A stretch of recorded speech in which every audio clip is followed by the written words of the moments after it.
창세기 45장 4절에서 8절 말씀입니다.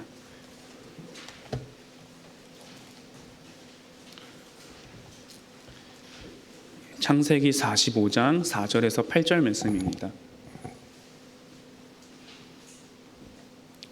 한 절씩 교독하도록 하겠습니다.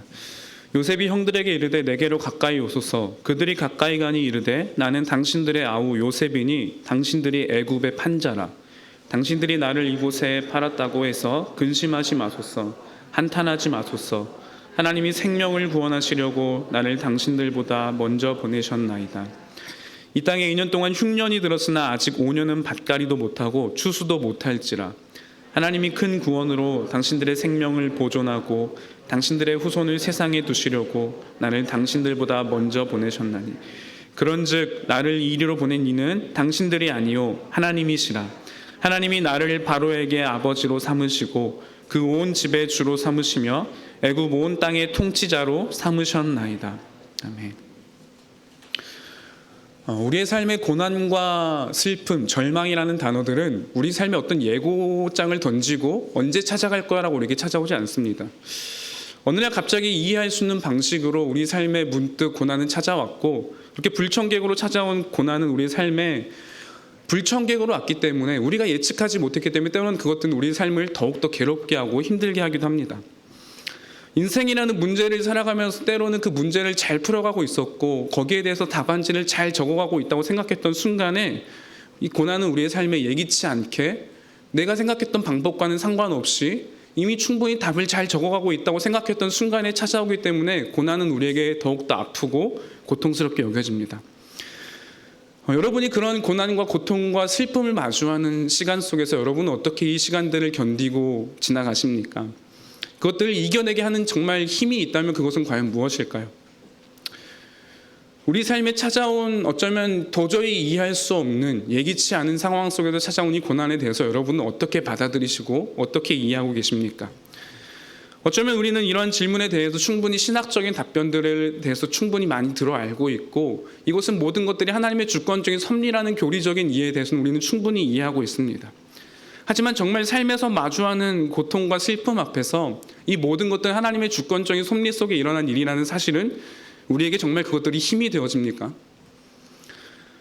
이것은 하나님의 주권적인 섭리 속에서 내 삶에 일어난 일이기 때문에 나는 받아들여야 돼라고 말한다면 그것은 그 고통과 고난을 이겨낼 수 있는 힘이 정말 우리에게 주어집니까?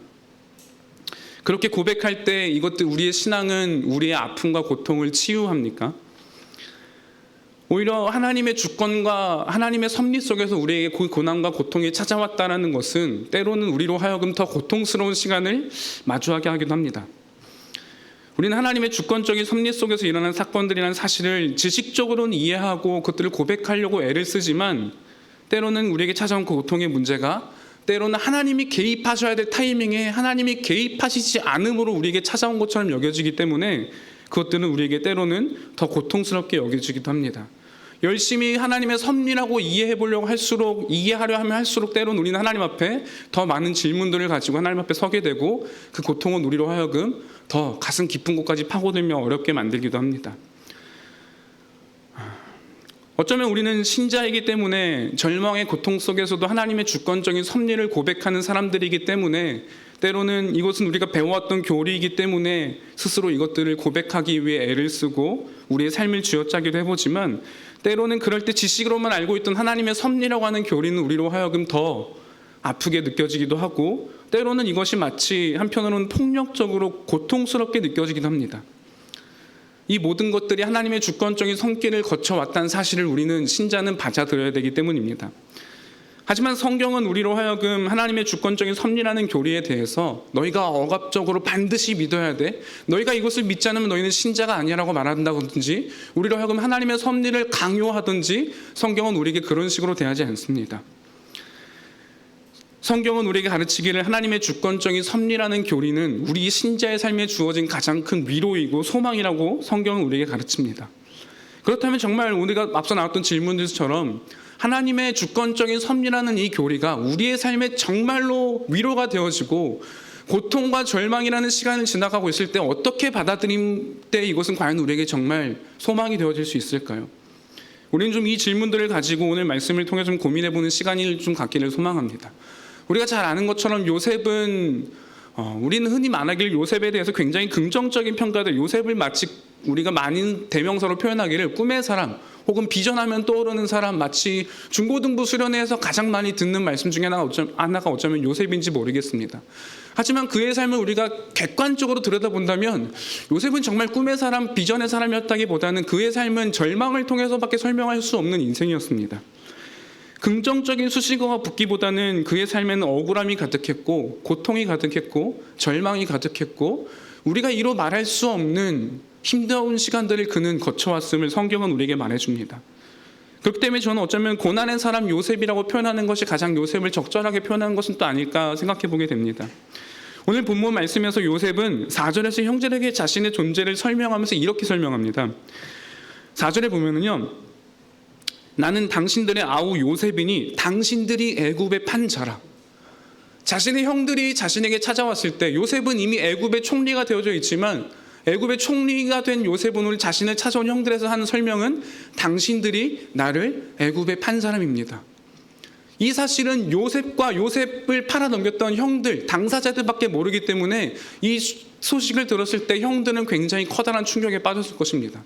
이미 죽은 줄로만 알고 있었고 그가 이미 그를 버리고 죽게 한 사람들은 자신이었고 그 사실을 아는 사람들은 자신 형제들밖에 없었기 때문에 요셉의 이 표현은 굉장히 충격적이었을 겁니다. 그리고 이 요셉의 고백은 어쩌면 요셉이 살아왔던 지난 삶, 요셉이 형들로부터 버림받게 되고 애굽의 총리가 되기까지 그 기나긴 시간을 잘 설명해 준 함축적인 단어라고 볼 수 있습니다. 요셉은 형들로부터 미움을 사고 자신이 꾸었던 꿈을 형들에게 눈치 없이 말함을 통하여서 17살의 나이에 형들로부터 버림을 받고 애굽에 팔려가게 되었습니다. 그렇게 팔려간 애굽의 인생은 그의 절망의 시간을 시작하는 순간이었고 그의 절망의 시간이 언제부터 시작되었을까 살펴본다면 객관적으로 그것은 오늘 형들이 자신을 팔아넘김으로 인하여서 자신의 삶의 절망의 시간이 찾아왔다고 해도 결코 틀린 말이 아닐 것입니다. 그렇게 애굽으로 팔려간 요셉은 보디발의 집에서 종으로 팔려가게 되었고 요셉은 거기서 그렇게 충실하게 살아갔습니다. 그리고 성경은 재미있는 것은요, 성경은 우리에게 이 보디발의 집에 팔려간 요셉의 삶을 설명함에 있어서 하나님이 요셉을 굉장히 형통하게 하셨다는 것에 대해서 굉장히 집중하며 강조하며 이야기합니다. 보디발로 인해서 신임을 받고 집안의 모든 것들을 그에게 맡길 만큼 그는 충성되게 살았고 그러나 그의 충성됨을 넘어서 하나님이 그의 삶을 형통하게 하셨기 때문에 보디발은 그를 자신의 집에 가정의 모든 것들을 맡길 만큼 총무로 여기는 총망받는 존재로 여겼습니다. 하지만 아무리 보디발의 신임을 받는다 할지라도 그의 삶은 애굽에 팔려간 자였고 형들로부터 버림받은 자였고 아무리 그가 정말 보디발의 어떤 많은 것들을 누린다 할지라도 그의 위치는 종이었습니다. 결국 그의 삶에서 아무리 하나님이 형통하심을 누린다 할지라도 그의 삶은 형들로부터 버림받는 절망의 삶이었습니다. 그리고 그것은 결코 요셉이 원하고 자신이 살고 싶었던 삶의 모습은 아니었습니다. 그렇기 때문에 요셉은 억울하게 감옥에 갇혔을 때 감옥에서 만난 사람에게 자신을 설명할 때 이렇게 설명합니다. 창세기 40장 15절에서 나는 히브리 땅에서 끌려온 자요 라고 자신의 정체성을 이야기합니다. 자신을 설명하는 정체성은 다른 어떤 것들, 보디발의 집에 신임을 받는 종이었다든지 가정의 총무를 살았던 그런 것이 아니라 자기는 히브리 땅에서 끌려온 사람이라고 자신을 소개하고 있는 것입니다. 요셉의 삶이 결코 이 애굽에서 자신이 살았던 삶은 본인이 원하는 삶이 아니었음을 요셉의 마음을 잘 나타내주는 표현인 것 같습니다. 그는 충실하게 자신에게 주어진 삶을 살아왔지만 이 삶은 결코 자신이 원했던 적이 없었고 자신의 선택에 의해서 이루어진 삶도 아니었습니다. 그리고 요셉은 보디발의 아내로 인하여서 우리가 잘 아는 것처럼 감옥에 들어가게 됩니다. 그는 보디발의 아내 유혹 앞에서 하나님 앞에서 내가 어찌하여 범죄할 수 있습니까? 나는 하나님 앞에서 결국 범죄할 수 없습니다라는 자신의 어떤 순결을 지키기 위하여서 그는 하나님 앞에 범죄하지 않기 위해 애씀으로 인하여서 그 주어진 결과는 옥살이였습니다. 억울한 옥살이였고 그가 원하지 않던 옥살이는 그의 삶에 다시 찾아오게 되었습니다. 그가 아무리 결백을 주장한다고 해도 그에게 주어지는 것은 달라지지 않았습니다. 여전히 깊고 어두운 절망의 터널이었고 어쩌면 그 전에 보디발의 집에 끌려갔을 때의 시간보다도 더 깊은 수렁으로 빠져드는 이해할 수 없는 고통의 시간을 그는 마주하게 된 것이었습니다. 그렇게 옥에서 만난 술 맡은 관원장의 꿈을 해석해 주므로 어쩌면 요셉에게 한낱 희망이 드는 것처럼 보여졌습니다. 그리고 그 관원장이 풀려나게 되었고 요셉을 기억해 주면 어쩌면 요셉은 이제 이 옥에서 벗어날 수 있는 것처럼 희망이 보여진 듯 했지만, 성경은 우리에게 말하기를 그 술 맡은 관원장은 출소 이후에 요셉을 까마득히 잊어버렸다고 기록하고 있습니다. 그리고 요셉이 감옥에서 정확히 몇 년을 있었는지 알 수 없지만 최소 2년 이상의 시간을 그가 억울한 옥살이를 보냈음을 알 수 있는데요. 창세기 41장 1절에서 바로가 만 2년이 지난 이후에 꿈을 꾸었다고 기록함을 통해서 우리가 알 수 있는 것은 요셉이 적어도 만 2년 이상은 감옥이라는 시간 속에서 절망의 시간을 보냈다는 것을 우리는 알 수 있습니다.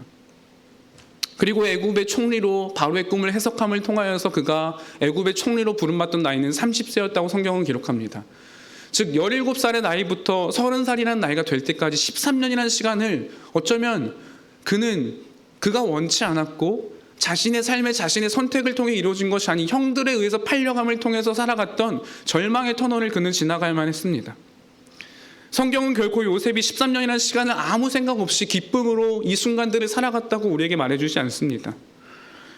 그는 성실하게 매 순간순간을 살아갔고 그에게 주어진 삶을 최선을 다해 살아갔지만 그 시간들이 결코 그에게 기쁨이었고 그가 그 기쁨으로 그 시간들을 마주했다고 성경은 말해주지 않습니다. 창세기 41장 51절에서 요셉은 첫 아들을 낳으며 자신의 이름을 므낫세라고 짓습니다. 그리고 기록하기를 하나님이 내게 내 모든 고난과 내 아버지의 온 집 일을 잊어버리게 하셨다는 뜻으로 므낫세라고 이름을 짓습니다. 하나님께서 자신이 겪었던 지난 13년의 고통, 아버지의 집을 떠나와서 히브리로부터 끌려와서 애굽의 종살이를 하며 자신이 억울하게 감옥살이를 했던 그 모든 시간을 잊게 하실 만큼 자녀를 통해 주어진 기쁨이 컸고, 동시에 그것이 반증해 주는 것은 요셉의 삶이 13년이라는 시간이 그에게는 얼마나 고통과 절망의 시간이었는지에 대해서 성경은 우리에게 보여준다는 것입니다. 요셉은 단지 꿈을 꿨기 때문에 그 꿈만을 믿고 바라보며 그 시간들을 기쁨으로 대했다고 성경은 기록하지 않습니다. 오히려 그가 겪었던 13년의 시간은 이해할 수 없는 절망이었고 고난이었고 칠흑같이 어두운 터널이었다는 것입니다. 그리고 그 고통의 시작점은 바로 어디였습니까? 오늘 본문이 말해주는 것처럼 형들이 자신을 애굽에 팔아넘김으로부터 시작된 것이었습니다. 자신의 형제들이야말로 자신의 그 고통의 시작이었고 절망의 터널이 시작했던 어쩌면 그 터널의 시작점이었습니다. 형들의 시기와 질투로 인해서 요셉은 13년이라는 시간을 고통 속에서 살아가야 됐습니다.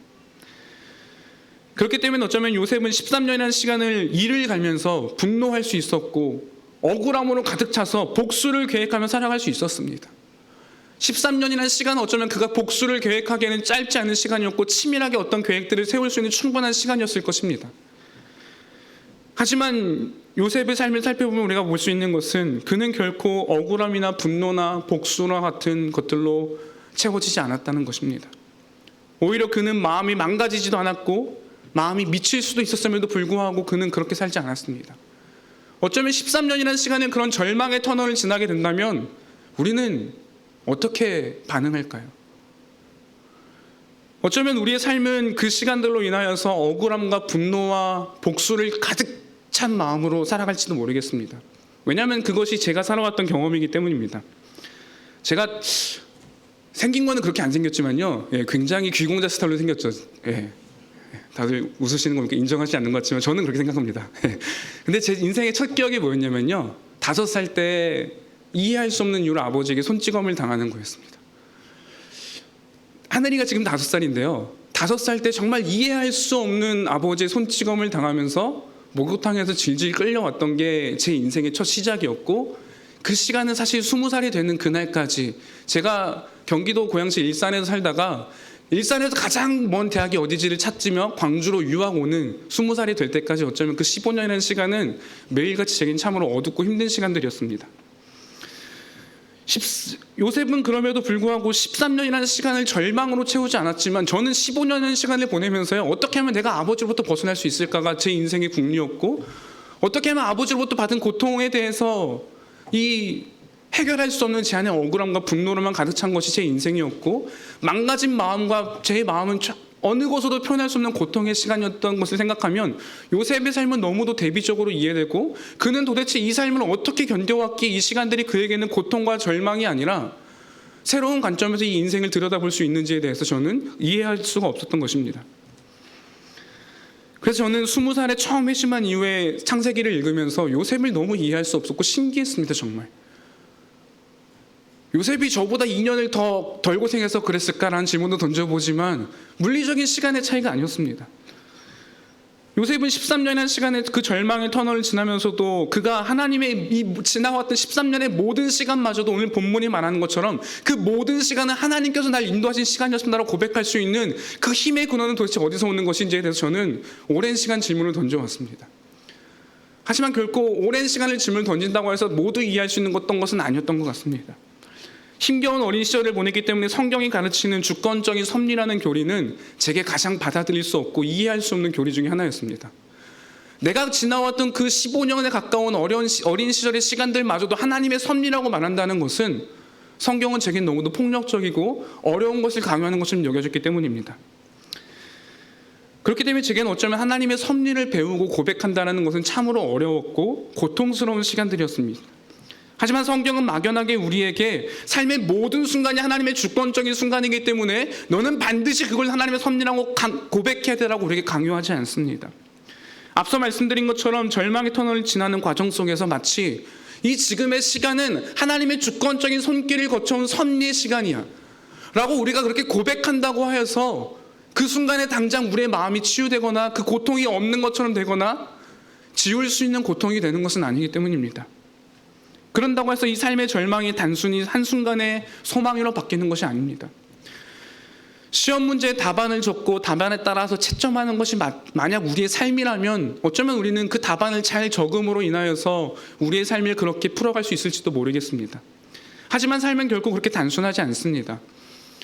하나님의 주권적인 섭리라는 답안에 있다는 것을 그 정확한 답안, 결과적인 답안이 무엇인지 알더라도 삶이 마주하는 질문은 답이 아니라 그 답안을 찾아가기까지 수많은 질문들로 이루어진 과정이 바로 우리 삶이기 때문에 우리는 이 질문 앞에 마주할 수밖에 없게 되고, 주어진 답안이 아니라 그 답안을 찾는 과정 속에서 우리는 수많은 질문을 던지며 하나님 앞에 서게 됩니다.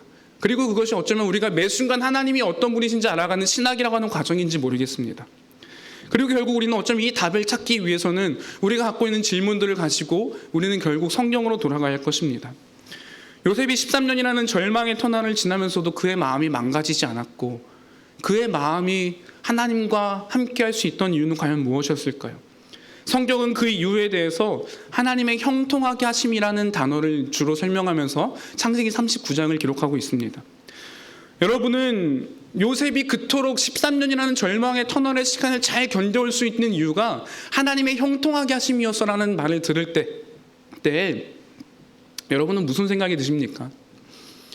이는 결코 번영신학이 말하는 것처럼 형통하게 하셨다는 것은 그의 삶을 풍족하게 채우셨고 그가 가진 많은 것들을 부요하게 해주셨고 단순히 그런 의미로만 성경은 우리에게 설명하지 않습니다.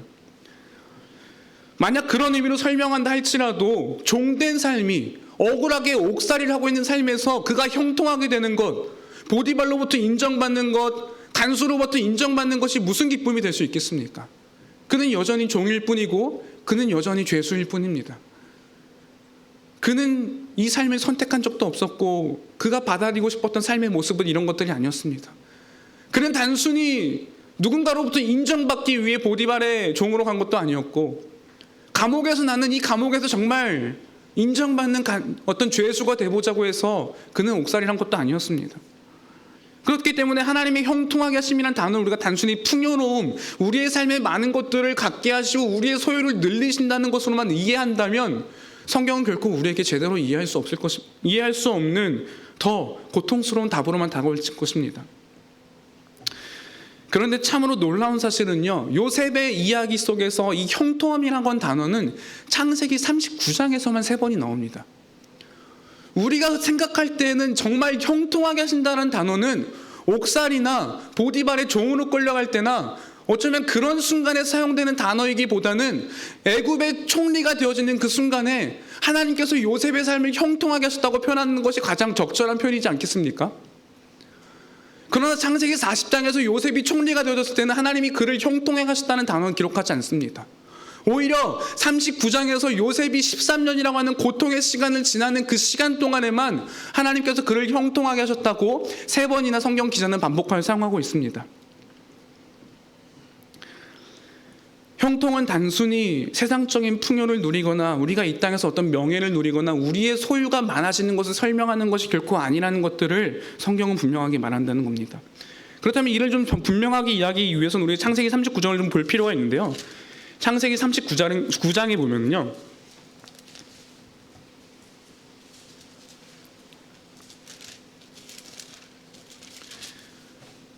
이 39장 2절에서 이렇게 얘기합니다. 여호와께서 요셉과 함께 하심으로 그가 형통한 자가 되어, 여호와께서 요셉과 함께 하심으로 그가 형통한 자가 되었다고 성경은 말합니다.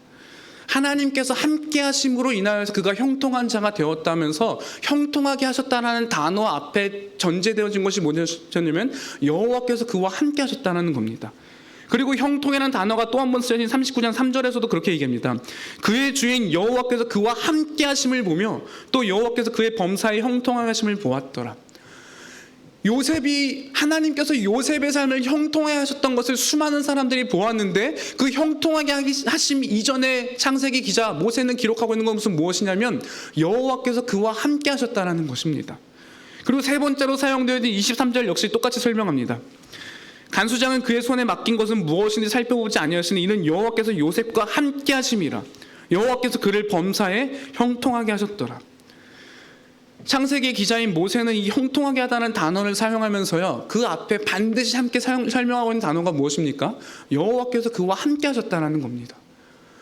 즉 형통은 단순히 이 땅에서 우리의 소유가 늘어나는 것이나 이 땅에서 우리가 좋은 명예를 누리거나 우리의 직위를 누리는 것, 이런 것들이 아니라 하나님께서 함께 하시는 것이야말로, 하나님께서 함께 하시는 것이 진정한 형통이라고 성경은 우리에게 보여주는 겁니다. 왜 그렇습니까? 창세기에 어쩌면 가장 먼저 창세기를 들었던 사람들은 누구였냐면 바로 이스라엘 백성들이었습니다. 애굽으로부터 출애굽해서 나온 이스라엘 백성들이 광야에서 겪는 삶은 무엇이었습니까? 그것이 과연 형통함이었습니까? 그들은 그것을 형통하다고 생각하지 않았습니다. 그렇기 때문에 하나님께 먹을 것을 달라고 구했고, 모세로 하여금 반역하면서 네가 우리를 애굽에서 인도해내지 않았다면 우리는 배불리 먹고 줄이고 잤을 거라고 말합니다. 그런 이들에게 모세는 이 창세기를 기록함을 통하여서 우리가 형통하게 되는 것은, 광야에서 살아가면서도 형통할 수 있는 비결은 여호와께서 우리와 함께 하시는 것이라고 창세기 기자는, 모세는 이스라엘 백성들에게 먼저 이야기해주고 있는 것입니다. 그리고 그 이야기는 오늘 우리에게도 동일하게 적용되는 것입니다. 이 땅에서 우리가 형통하게 되는 것은 단순히 우리 삶이 번영신학에서 말한 것처럼 많은 것들을 누리는 것, 이 땅에서 생명을 누리고 더 많은 소유를 누리고 우리의 삶이 번영하는 것이 아니라, 우리의 삶이 절망 속에 있을지라도 여호와께서 함께 하신다면 그것이 우리의 삶의 형통함이라고 성경 기자는 우리에게 말해주는 것입니다. 그리고 요셉이 더 깊은 절망에 빠지게 되었을 때에 39장 21절은 이렇게 얘기합니다. 여호와께서 요셉과 함께 하시고 그에게 인자를 더하사 간수장에게 은혜를 받게 하시매. 보디발의 종으로 팔려갔던 것 역시 고통스러운 시간이었죠. 하지만 옥살이에 비교한다면 차라리 이 시간은 그나마 괜찮은 시간이었을지 모르겠습니다. 자신의 잘못으로 인한 옥살이가 아니고 억울한 옥살이로 2년 이상의 시간을 감옥에서 보낸 요셉에게 필요했던 것은 무엇이었습니까? 하나님께 함께 하심을 넘어서 하나님께서 베푸시는 인자하심을 통하여서 하나님은 그를 지키셨다고 성경은 이야기하고 있는 것입니다. 억울한 옥살이를 시작한 요셉의 삶에 찾아온 하나님의 인자하심, 즉 우리가 잘 아는 히브리어 중 하나죠. 헤세드라고 하는 단어. 하나님께서 자신과 언약을 맺은 백성에게 베푸시는 하나님의 언약적 사랑, 이것을 요셉에게 오늘 베푸셨다고 성경은 기록하는 겁니다. 더 깊은 수렁 같은 감옥에 갔을 때 하나님은 요셉에게 자신의 인자하심을 더하셨습니다. 자신의 인자하심을 더한 것이 어떤 방식으로 나타나는지 정확하게 알 수는 없지만 분명한 것은 하나님께서 요셉에게 자신의 인자하심을 나타내셨고 보이셨다고 말하면서 그를 통하여서 요셉이 이 고난의 시간을, 13년의 시간을 이겨갔다는 것을 성경은 우리에게 말해줍니다. 우리는 이 사실을 통해 알 수 있는 것은요, 고난과 절망의 터널을 지나는 순간에 우리의 질문은 보통 이것입니다. 이것들을 우리의 삶에서 거두어 주십시오. 왜 내가 이런 절망과 고통을 경험해야 됩니까가 우리가 보통 던지는 일반적인 질문입니다. 하지만 성경이 우리에게 말해주는 것은 고난과 절망이라고 하는 고통의 시간들을 우리에게 마주하지 않게 하시므로 하나님께서 우리를 지키시는 것이 아니라 우리가 절망과 고통이라는 시간을 걸어가는 그 순간 속에서도 하나님께서 우리와 함께 하심으로 우리를 함께 하심을 형통하게 하시고 하나님 자신의 언약적 사랑인 인자하심을 우리에게 베푸심으로 우리를 그 절망과 고통 속에서 지키시는 분이 바로 하나님이시라고 성경은 우리에게 말해주는 겁니다. 그렇다면 우리는 이렇게 질문할지 모르겠습니다. 고난과 절망을 경험하고 있는데 그것을 피하게 하는 것이 아니라 그 속에서 하나님이 함께 하시는 것, 하나님께서 우리에게 인자를 베푸시는 것이 왜 소망이 되었습니까? 하나님이 우리와 함께하는 것이 도대체 왜 우리에게 희망이 되고 그것은 소망이라고 말할 수 있습니까? 요셉은 그렇게 살아왔다고 치지만 우리는 매 순간 하나님과 함께하고 있다고 알고 있는데 그것은 어떻게 우리에게 힘이 되어지냐고 우리는 질문할지도 모르겠습니다. 하지만 좀 거꾸로 질문해 보면요, 우리는 하나님이 우리와 함께 하신다는 것이 왜 우리의 삶의 소망이 될 수 없습니까? 하나님이 우리와 함께 하신다는 것이 우리의 삶에 힘이 되지 못하는 이유가 있다면 그것은 무엇입니까? 하나님이 우리의 삶에 인도하신 그 결과는 정말 선한 길로 우리를 인도하실 것이라는 확신이 우리에게 있습니까? 어쩌면 하나님께서 우리의 삶을 우리의 어떤 결과가 우리에게 찾아올지는 알 수 없지만 분명히 반드시 선한 길로 우리를 인도하실 거야.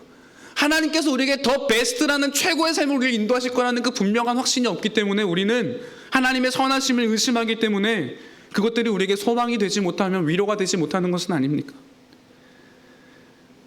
하나님이 내 삶을 인도하시고 하나님의 뜻 안에서 인도하시는 그 결과가 어쩌면 슬픔과 고통으로 가득할지도 모른다는 그 불안함, 그것이 우리로 하여금 하나님의 선하심을 신뢰할 수 없게 만드는 우리의 안에 있는 기저 요소는 아닙니까? 결국 이것은 우리가 하나님의 선하심을 신뢰하지 못함으로 찾아오는 불안입니다. 하나님이 우리와 함께 하시는 것이 성경은 우리에게 가장 큰 힘이라고 말해주지만 우리는 그 하나님의 선하심을 잊어버릴 때 하나님께서 우리와 함께 하신다는 것은 우리에게 결코 소망이나 위로가 되기보다는 하나님이 우리와 함께 하신데 왜 내가 이런 고통을 경험하게 합니까? 하나님은 왜 내게 그런 고통과 절망을 주시는 분이십니까? 라며 우리는 그 하나님의 선하심을 잊어버리고 그 하나님의 선하심을 의심하며 살아갑니다. 그리고 그 속에서 우리는 어떤 방식들로 이 문제를 해결해 갑니까? 하나님이 아닌 다른 것들로 내 삶을 채움으로, 다른 것들을 통하여서 내 삶의 문제를 해결함을 통하여서 우리는 하나님이 아닌 다른 우상들을 섬기고 그걸 통하여서 우리는 하나님으로부터 벗어나도록 하는 죄의 방식을 따라 우리의 인생을 살아간다는 것입니다. 하지만 요셉은 그렇지 않았습니다. 요셉은 이 절망의 터널을 지나가면서도 그는 하나님의 형통하게 하심, 즉 하나님께서 요셉과 함께 하시는 그 특별한 방식으로 하나님께서 하나님의 그 인자하신 자신의 헤세드라는 언약적 사랑을 그에게 베푸신 하나님의 인자하심을 붙잡았습니다. 하지만 결코 이것은 요셉이 스스로가 하나님의 인자하심을 내가 붙잡으로 이 절망의 터널을 지나갈 거야, 나는 하나님 곁에서 반드시 잘 붙어 있어서 떨어지지 않으므로 난 이 절망의 터널을 지나갈 거라고 요셉은 스스로 고백하지 않았습니다. 먼저 찾아오신 분은 언제나 하나님이셨습니다. 하나님께서 여호와께서 요셉과 함께 하셨습니다. 요셉이 하나님과 함께 하고자 애썼던 것이 아니라 하나님이 먼저 우리에게 다가오심으로 우리에게 함께 하시고자 애쓰셨고, 우리가 절망의 감옥 속에 갇혔을 때 하나님은 자신의 인자하심을 우리에게 나타내심으로 요셉과 함께 하셨습니다. 요셉은 이것이 자신의 힘으로 하나님을 붙들므로 이루어진 결과가 아니었기 때문에 그는 하나님이 자신을 형통하게 하셨을 때 우쭐해지지 않았습니다. 교만해지지 않았습니다. 그렇기 때문에 그는 보디발의 아내가 자신을 유혹할 때에도 결코 넘어질 수 없었습니다. 그렇기 때문에 창세기 39절에서 그는 이렇게 고백합니다. 그런즉 내가 어찌 이 큰 악을 행하여 하나님께 죄를 지으리까? 하나님께서 나와 함께하여 주셨고 하나님께서 그 자신의 백성에게 베푸시는 언약적 사랑인 인자하심으로 나와 함께 하셨는데 나는 그것을 알기 때문에 하나님 앞에 범죄할 수 없습니다라며 그는 결국에는 억울한 옥살이를 선택했습니다. 그가 억울한 옥살이를 할지라도 그의 삶에 찾아온 하나님의 인자하심은 그로 하여금 낭망하게 하지 않았습니다.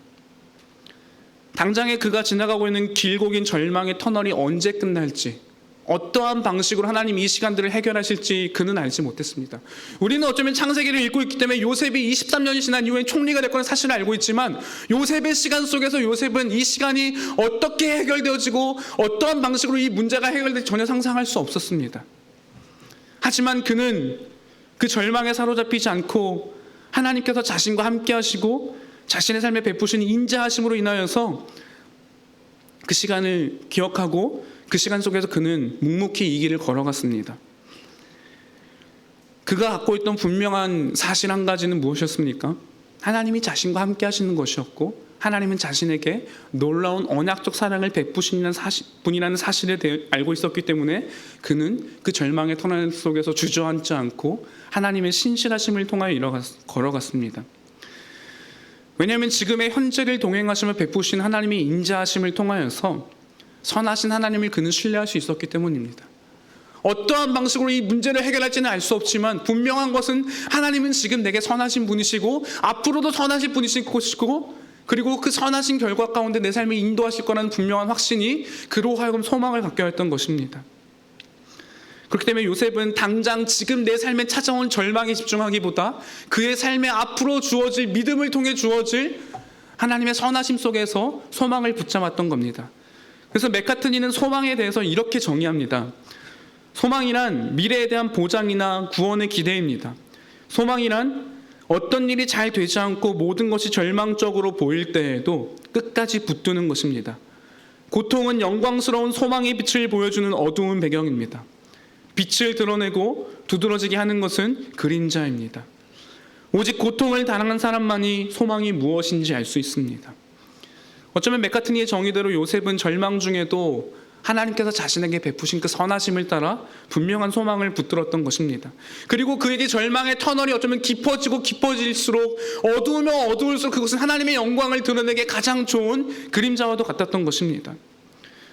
요셉의 삶에 함께 하시며 인자를 베푸시는 하나님의 선하심 속에서 그는 하나님의 베푸실 구원의 날을 소망하며 지금이라고 하는 절망의 시간을 묵묵히 걸어갈 수 있었습니다.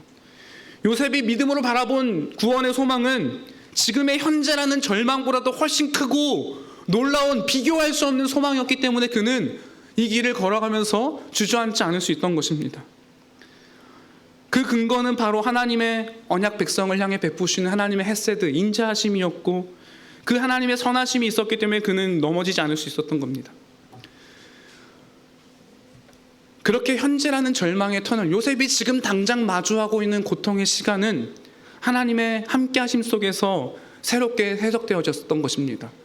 단지 절망이 아니라 구원의 소망을 향해 가는 여정이라는 것으로 지금의 현재의 시간을 그는 새롭게 해석할 수 있던 것입니다. 그리고 오늘 본문을 통해서 보여주는 것은 무엇입니까? 현재와 미래만을 바꾸는 것이 아니라 하나님 안에서 하나님의 선하심을 붙드는 사람은 그의 과거마저도 새롭게 해석될 수 있다는 것입니다. 오늘 그렇기 때문에 요셉은 자신의 절망을 털어가게 했던 이 하나님의 함께하심은 그의 과거의 시간들, 자신을 고통스럽게 만들었던 상처 주었던 형들에게도 새로운 관점으로 그들을 대하고 있는 것입니다. 오늘 우리가 봤던 것처럼 본문에서 나는 당신들이 애굽의 판자라는 말은 분명한 사실이었습니다.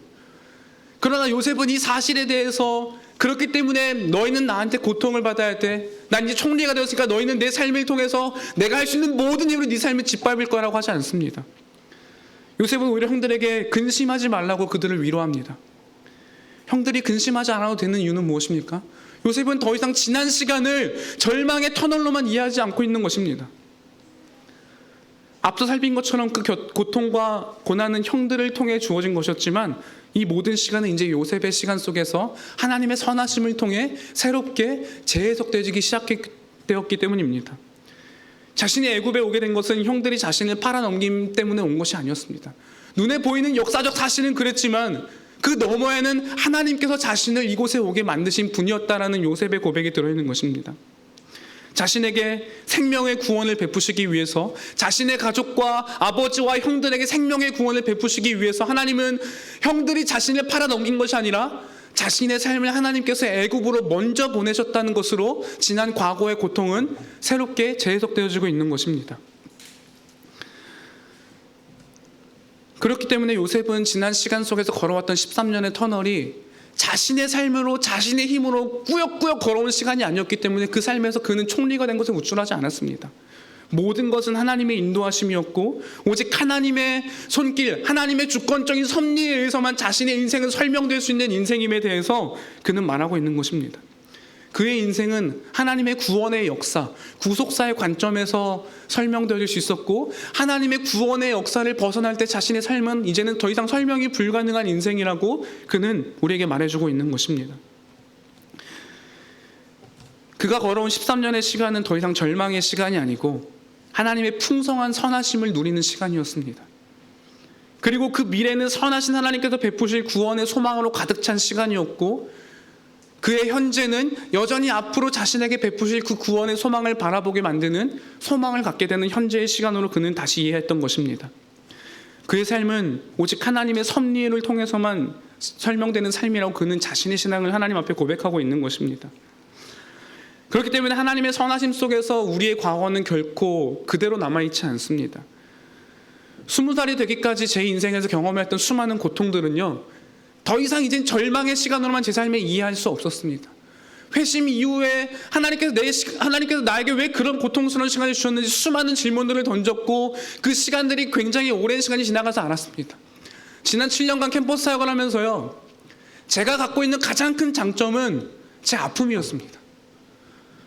오늘날 수많은 대학생들이 자신의 가정이 깨어지고 부모로부터 고통을 받고 이혼을 경험한 친구들, 이루 말할 수 없는 가정의 아픔을 지닌 친구들이 캠퍼스에 너무나도 많습니다. 근데 그들의 찾아갔을 때 그들의 아픔을 이야기할 때 제가 겪어왔던 그 15년의 시간이 있었기 때문에 내가 네 아픔을 알아라고 말해줄 수 있었습니다. 하나님은 제 고통의 15년을 그냥 고통의 15년으로 버려두시고 내 인생에 지우개가 있다면 지울 수 있는 시간이 아니라 그 절망의 시간을 재해석하게 하심을 통하여서 이제는 생명을 살리는 도구로 하나님은 사용하시고, 그러기 위해서 하나님은 지난 시간을 인도해 오셨기 때문에 더 이상 그 시간은 제게 상처만의 시간이 아니라 절망의 시간만이 아니라 이제는 다른 사람들의 고통을 헤아릴 수 있는 가장 큰 도구를 하나님께서 허락해 주셨다는 것입니다. 요셉이 지난 시간들을 자신의 인생에서 이제는 더 이상 형들을 통해 받은 상처나 고통으로만 이해한 것이 아니라 하나님의 관점에 의해서 새롭게 해석되기 시작했던 것처럼 이제는 하나님의 선하심 속에서 지난 모든 시간들은 재해석되어지고 이를 통하여서 하나님을 악을 선으로 바꾸신 하나님이시며 이를 통하여서 생명을 살리신 하나님이심을 경험할 수 있었고 고백할 수 있었기 때문입니다. 이처럼 하나님의 선하심 안에서만 하나님의 주권적인 섭리라는 교리는요, 우리에게 위로가 되어질 수 있습니다. 하지만 하나님이 선하신 분이 아니라면 하나님의 섭리는 우리에게 너무나도 고통스러운 것일 것입니다. 하지만 문제는요, 지금이라고 하는 시간 속에서 절망의 터널을 지금 내가 걸어가고 있는데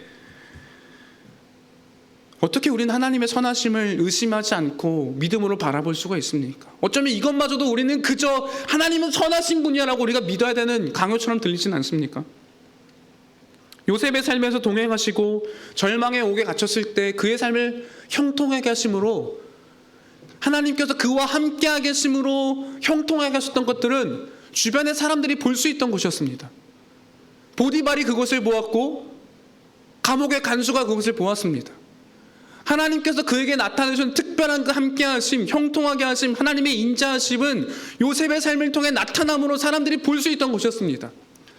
그러나 우리가 절망의 터널을 지나가고 있을 때 우리에게는 정말 하나님의 선하심이 여러분 삶 속에 드러나고 보여집니까? 어쩌면 우리는 하나님의 선하심을 볼 수 없는데, 하나님의 선하심을 볼 수가 없는데 그 절망 속에서 하나님의 섭리를 믿어야 된다는 것은 더욱더 어렵게 느껴지는지도 모르겠습니다. 어쩌면 이것은 우리에게 맹신을 요구한 것처럼 보여지기도 합니다. 제가 지난번 설교에서 인용했던 레리 크랩은 신자가 겪는 고통 속에서 하나님을 발견하기 위해서 해야 될 것에 대해서 이렇게 이야기합니다. 제가 지난번 한번 인용했던 구절을 다시 한번 인용하도록 하겠습니다. 하나님을 발견한다는 것은 가난과 실명, 비행기 추락을 겪으면서도 그분의 선하심을 믿고 안식하는 것이다. 하나님을 발견한다는 것은 좋은 일이든 나쁜 일이든 신뢰하는 마음으로 직면하는 것이다. 우리는 좋은 일을 기뻐하고 나쁜 일을 수습하는 수준을 넘어서는 숭고한 부르심을 받은 자들이다. 우리가 행하는 모든 관계와 활동 속에서 우리가 겪는 모든 기쁨과 슬픔 속에서 하나님에 대한 확신을 드러내야 한다. 요한복음 11장을 다루면서 나사로의 죽음에서 피어나오는 그 죽음의 냄새가 절망으로 가득 찬 마르다의 삶 속에서 하나님의 선하심을 붙잡는 것이 우리의 삶에 우리가 할 수 있는 중요한 역할이라는 것에 대해서 설교의 결론으로 인용했던 부분이었습니다. 하지만 어쩌면 이런 레리 크랩의 요구가 맹신을 요구하는 것은 아닙니까? 폭력적으로 느껴진다는 한 청년의 질문은 다시금 제가 이 레리 크랩의 요구에 대해서 다시 한번 좀 살펴볼 수 있는 기회가 되어졌습니다. 여러분은 어떠십니까? 우리에게 찾아온 절망은 하나님께서 개입하셔야 되는 타이밍을 하나님이 놓치신 것 때문에 내게 이 고난이 찾아온 것 같은데, 그런데 그 속에서 막연하게 하나님의 선하심을 확신해야 되는 부르심 속에 있기 때문에 그 하나님의 선하심을 우리는 붙잡아야 된다고 말한다면 그것은 정말 여러분에게 그 선하심을 붙드는 힘이 되어지십니까? 무조건 하나님의 선하심 우리는 신뢰해야 되라고 말한다면 어쩌면 이 청년의 질문대로 이것은 우리에게 너무 폭력적일지도 모르겠습니다. 하지만 정말 그럴까요? 하나님은 요셉의 삶에 함께 하심으로 그를 형통하게 하셨고 인자하심을 드러내셨고 선하심의 증거를 나타내주셨지만, 하나님은 지금 내 삶에서 이 선하심의 증거를 보이지 않고 있는데 내가 그것을 어떻게 신뢰할 수 있습니까? 라고 우리는 물을지 모르겠습니다. 하지만 그 답은 아닙니다. 하나님은 우리에게 자신의 선하심을 이미 보여주셨습니다. 요셉이 모았던 선하심은 어쩌면은 막연하게 희미한 빛 속에서 볼 수 있는 선하심이었지만, 우리는 요셉보다도 더 분명하게, 선명하게, 완전하게 하나님의 선하심을 보았기 때문입니다. 우리가 이 자리에 앉아 있다는 것은 그 하나님의 선하심을 보았다는 것을 부정할 수 없는 사람들이라는 것입니다. 아니, 요셉은 자신의 삶을 형통하게 하신 하나님의 베푸시는 그 인자와 함께 하심을 보았지만 내 삶에선 그런 하나님의 선하심이 어디 있습니까? 우리가 좀 이 질문에 대해 답하기 위해서는 로마서 5장 8절 말씀을 좀 볼 필요가 있을 것 같습니다. 로마서 5장 8절 말씀을 함께 찾아보도록 할 텐데요.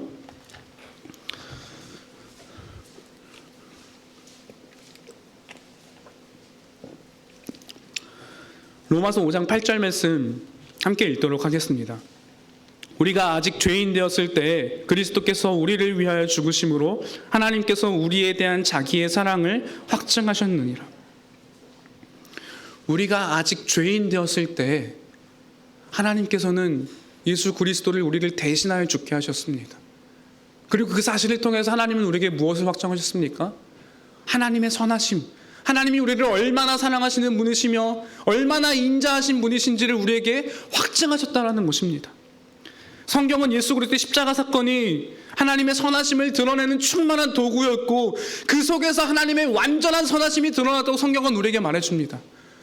그렇기 때문에 우리는 요셉이 보았던 것보다도 훨씬 더 선명하게, 분명하게 하나님의 선하심이 무엇인지 우리는 본 사람들입니다. 여기서 확증하다라고 사용되어진 단어는요, 증거를 제시하다, 드러나게 하다, 확신할 만한 가치가 있다라고 하는 단어입니다. 즉 하나님은 우리가 아직 죄인 되었을 때 그리스도를 우리를 대신하여 죽게 하심으로 우리의 삶에서 하나님의 선하심을 볼 수가 없다고 원망하며 하나님을 향한 원망을 던지고 있을 때에도 하나님은 우리에게 그 선하심을 보여주셨고 우리가 그것은 확신할 수 있는 가치가 있는 것이라고 분명하게 말해주고 있다는 것입니다. 그렇기 때문에 사도 바울은 로마서 5장 3절에서 다만 이뿐 아니라 우리의 환난 중에도 즐거워하나니라고 말합니다. 환난 중에도 우리가 즐거워할 수 있는 이유는 바로 예수 그리스도의 그 십자가의 소망이 우리를 붙잡고 있기 때문에 그는 환난이라고 하는 어려움 속에서도 절망 속에서도 기뻐할 수 있다고 말합니다. 그리고 11절에서 사도 바울은 말하기를 자신에게 이 기뻐할 수 있는 이유는 10절 11절에서 자신에게 이 구원의 소망, 하나님께서 영원한 여정으로 이끄시는 구원의 소망이 우리에게 있기 때문에 우리는 절망의 터널 속에서도 환난 중에도 기뻐할 수 있고 소망을 붙잡을 수 있다고 바울은 우리에게 설명합니다. 십자가의 고통을 대하시며 주님은 또한 우리에게 절망의 터널을 지나가시는 방법에 대해서 분명히 친히 보여주셨습니다. 히브리서 12장 2절에는 이렇게 얘기합니다. 믿음의 주요 또 온전하게 하시는 이 예수를 바라보자. 그는 그 앞에 있는 기쁨을 위하여 십자가를 참으사 부끄러움을 개의치 아니하시더니 하나님 보좌 우편에 앉으셨느니라. 하나님께서 겪으셔야 했던, 지나가셔야 했던 그 절망의 터널이었던 십자가 사건을 대하시는 자세는 무엇이었습니까? 예수님은 십자가 사건을 단순히 바라보시면서 지금 현재의 절망의 고통으로만 그 시간을 바라보지 않으셨습니다. 예수님께서는 친히 그 너머에 있는 하나님의 영광의 자리, 하나님의 그 우편의 보좌에 앉아서서 하나님의 영광을 충만하게 드러나게 되시는 그날을 바라보심으로 그 십자가의 수치와 고통을 참으셨고, 그리고 믿음의 선구자로 우리에게 그 길을 함께 따라오라고 우리에게 요청하고 있다라고 히브리서 12장 우리에게 말해주는 것입니다. 따라서 이러한 십자가를 통해 우리의 인생을 비추는 것은 더 이상 우리는 절망의 터널 속에서 갇혀있고 좌절하는 사람이 아니라는 것입니다. 어두운 이 터널 속에서 하나님께서 우리에게 보여주신 예수 그리스도의 십자가 사건, 그 영광의 길을 향해 가고 있다는 소망을 우리가 확신할 때에 우리는 이 절망의 터널 속에서 우리의 삶을 묵묵히 걸어갈 수 있기 때문입니다. 예수 그리스도의 십자가 사건에서 나타나는 그 완전한 하나님의 선하심을 붙들 때 결코 우리의 삶의 그 어떤 절망도 좌절도 우리의 삶을 흔들 수가 없기 때문입니다. 십자가를 통해 나타난 하나님의 선하심과 하나님의 선하심 속에서 나타나는 섭리는 우리의 인생을 다시 바라보게 만듭니다. 그리고 과거와 현재와 미래라는 그 모든 시간을 하나님의 관점에서 재해석되게 만듭니다. 그렇다면 하나님의 선하심 속에 나타난 하나님의 주권적인 섭리라는 것 외에 우리의 삶을 설명할 수 있는 것은 과연 무엇이 있겠습니까?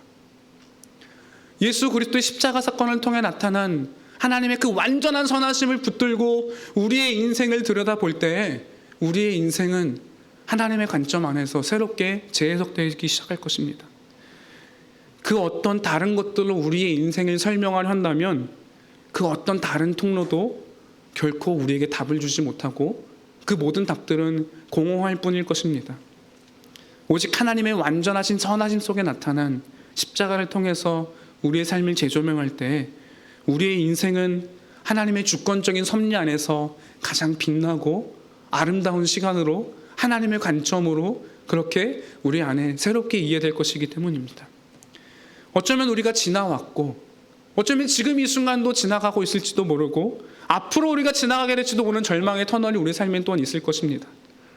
하지만 예수 그리스도의 그 십자가에 나타난 선하심을 붙들 때 이 절망은 하나님의 선하심 속에서 깨트려지고 그 속에 감추어져 있는 가장 아름다운 빛으로 우리 삶에 밝게 빛날 것이라는 것을 확신하며 우리의 모든 시간을 걸어갈 수 있는 우리의 교우님들이 되시기를 주님의 이름으로 소망합니다. 기도하도록 하겠습니다. 하나님 아버지 감사합니다.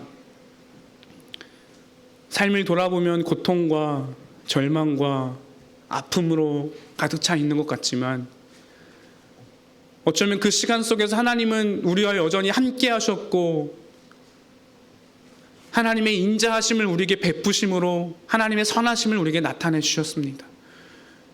우리가 절망의 터널을 지나가면서 하나님의 선하심이 보이지 않는다고 여겨지는 그 순간 속에서도 하나님은 이미 예수 그리스도의 십자가를 통하여서 하나님의 선하심을 우리에게 완전하게 나타내 주셨고 붙잡을 수 있는 하나님의 선하심을 우리에게 허락하여 주셨습니다.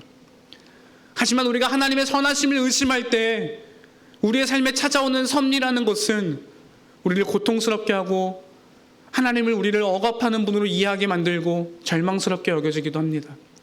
하나님, 우리가 예수 그리스도의 십자가를 바라봄으로 하나님의 선하심을 신뢰하고 매 순간순간 하나님의 선하심을 확신하며 이 길을 걸어갈 수 있도록 주님 도와주옵소서. 어쩌면 우리가 지나왔던 시간들 이제는 십자가를 통해서 다시 재해석될 수 있게 주님 도와주시고 어쩌면 지금 이 순간에도 걸어가는 절망의 터널이 있다면 그 절망의 터널 너머에 있는 하나님의 그 영광의 선하심을 바라보며 어떤 방식으로 우리 삶을 해결할지는 알 수 없지만 하나님이 반드시 모든 것이 협력할 선을 이루시는 분이심을 기억함으로 이 길을 걸어갈 수 있는 힘을 우리에게 허락하여 주옵소서. 거듭난 신자에게 주어진 하나님의 섭리는 얼마나 놀라운 복인지를 우리가 믿음으로 고백하며 살아갈 수 있는 참된 신자가 될 수 있도록 주께서 은혜를 베풀어 주시옵소서. 감사하며 살아계신 예수님의 이름으로 기도합니다.